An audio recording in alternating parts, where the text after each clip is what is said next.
9 qershor. Lutja është për mëkatarët. Zot, na mëso të lutemi.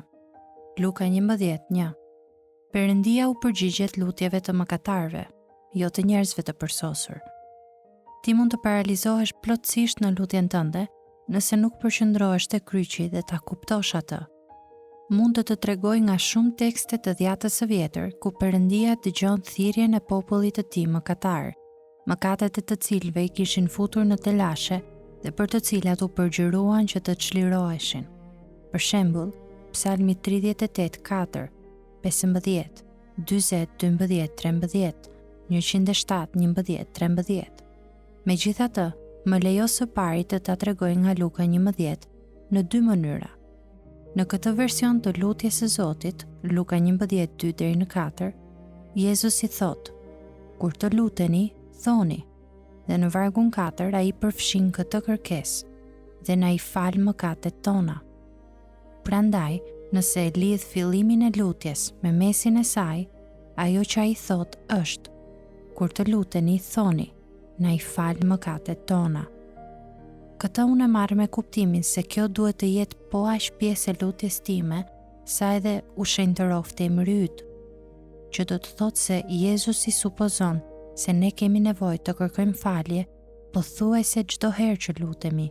Me fjalë të tjera, ne gjithmonë jemi mëkatar. Asgjë që bëjmë nuk është e përsosur.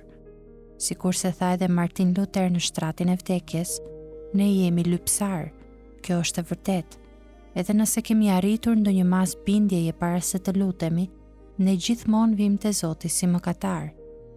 Të gjithë ne. Perëndia nuk i refuzon lutjet e mëkatarëve kur ata luten kështu.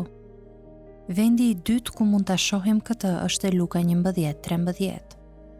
Nëse ju pra që jeni të ligj, dini t'u jepni dhurata të mira bijve tuaj, aq më tepër Ati në qiell do t'u jap frymën e shenjtë atyre që ja lypin.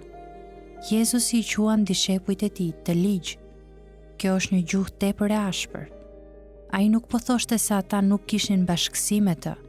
Ai nuk po thoshte se lutjet e tyre s'mund të merrnin përgjigje. Ai donte të thoshte se për sa kohë të zgjas kjo epokë e rënë, edhe vetë dishepujt e tij do të kenë një prirje të ligë, e cila e ndot gjithçka që ata bëjnë, por kjo nuk i pengon që të bëjnë shumë të mira, teksa mbështeten në hirin dhe në fuqinë e tij. Ne jemi njëkohësisht të ligj dhe të shpenguar, dhe po e mposhtim gradualisht ligësinë tonë me anë të fuqisë së frymës së shenjtë. Sidoqoftë, prishja jone natyrshme nuk zhduket në momentin e konvertimit.